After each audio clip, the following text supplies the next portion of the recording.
ॐ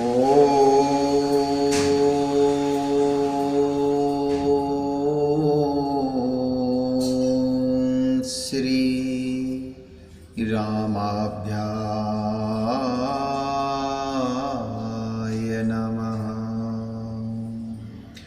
ॐ श्री हनुमतभ्याय नमः। ॐ श्री महेश्वरभ्याय नमः। ॐ श्री हरिनारायणभ्याय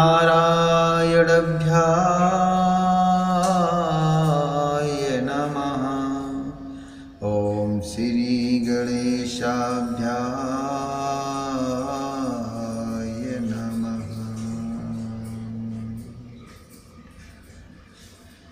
कटतु नीर पीतु पटु बाँधे, कर सरि धनुष बाम बरु काँधे।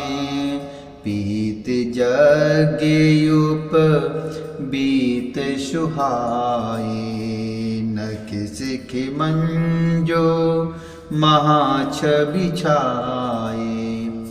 देख लोग सबु भय सुखारे, एक टकलो चन चलते न तारे। हर्षि जनकु देख दो भाई, मुनिपद कमलो यही तब जाई। मुनिपद कमलो यही तब जाई।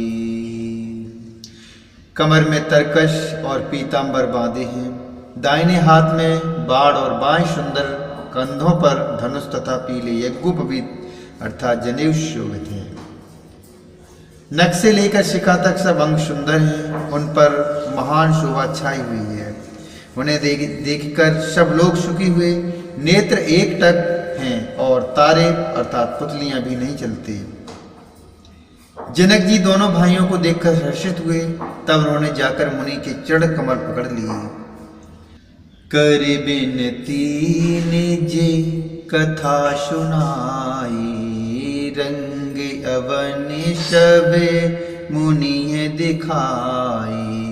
जह जह जाहि कुंवर बर दो, तह तह चकित चित विषव को। निज निज रुखरा मही सबु देखा, को न जाने कछु मरम विशेषा। भली रचना मुनि नृपुशन कहिउ, राजा मुदित महा शुकुलहिउ। भले रचना मुनि नृपुशन कहिउ, राजा मुदित महाशुकुलहिउ। राजा मुदित महाशुकुलहिउ। विनती करके अपनी कथा सुनाई और मुनि को सारी रंगभूमि अर्थात यज्ञशाला दिखलाई। मुनि के साथ दोनों श्रेष्ठ राजकुमार जहाँ जहाँ जाते हैं वहाँ वहाँ सब कोई आश्चर्यचकित होकर उन्हें देखने लगते हैं। सबने राम जी को अपनी अपनी ओर ही मुख किए हुए देखा, परंतु इसका कुछ भी विशेष रहस्य कोई नहीं जान सका। मुनि ने राजा से कहा, रंगभूमि की रचना बड़ी सुंदर है। विश्वामित्र जैसे निस्पृह विरक्त और ज्ञानी मुनि से रचना की प्रशंसा सुनकर राजा प्रसन्न हुए और उन्हें बड़ा सुख मिला। सब मंचन हेते मंचु एको, सुंदर विशदु विशाल।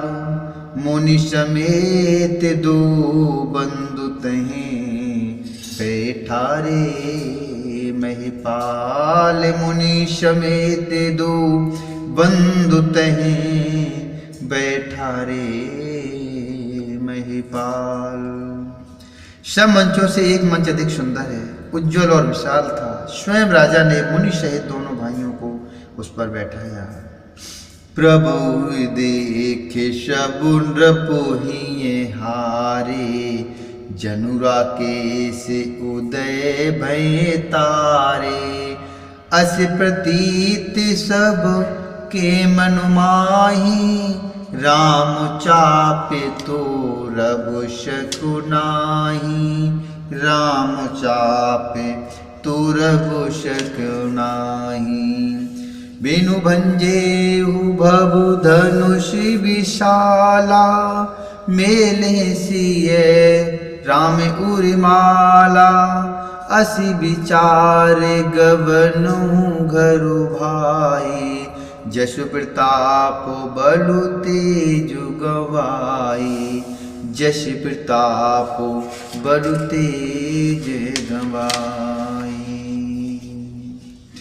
प्रभु को देखकर राजा हृदय में ऐसे हार गए, अर्थात निराश एवं उत्साहहीन हो गए, जैसे पूर्ण चंद्रमा के उदय होने पर तारे प्रकाशहीन हो जाते हैं। उनके तेज को देखकर सबके मन में ऐसा विश्वास होगा कि श्री रामचंद्र जी ही धनुष को तोड़ेंगे, इसमें कोई संदेह नहीं है। इधर उनके रूप को देखकर सबके मन में यह निश्चय हो गया कि शिव जी के विशाल धनुष को जो संभव है कि न टूट सके, बिना तोड़े भी सीता जी श्री रामचंद्र जी के ही गले में जयमाला डालेंगी, अर्थात दोनों तरह से ही हमारी हार होगी और विजय श्री रामचंद्र जी के हाथ रहेगी। यूं सोचकर वे कहने लगे, हे भाई, ऐसा विचार कर यश प्रताप बल और तेज गंवाकर अपने अपने घर चलो। बेह से अपर भूप सुनिबानी, जे अविवेक अंध अभिमानी। तोरहु धनुष ब्याहु अवगावा, बिन तोर को कुंवर बिहाया। एक बार कालौ किन हो, सियहित समर जितब हम सो। यही सुनि अवर महिप मुस्काने, धर्मशील हरि भगत शयाने। धर्मशील हरि भगत शयाने। दूसरे राजा जो अविवेक से अंधे हो रहे थे और अभिमानी थे, यह बात सुनकर बहुत हंसे। उन्होंने कहा, धनुष तोड़ने पर भी विवाह होना कठिन है, अर्थात सहज ही में हम जानकी को हाथ से जाने नहीं देंगे। फिर बिना तोड़े तो राजकुमारी का अर्थात राजकुमारी को ब्याह ही कौन सकता है। काल ही क्यों न हो, एक बार तो सीता के लिए उसे भी हम युद्ध में जीत लेंगे। यह घमंड की बात सुनकर दूसरे राजा जो धर्मात्मा हरिभक्त और सयाने थे मुस्कुराए।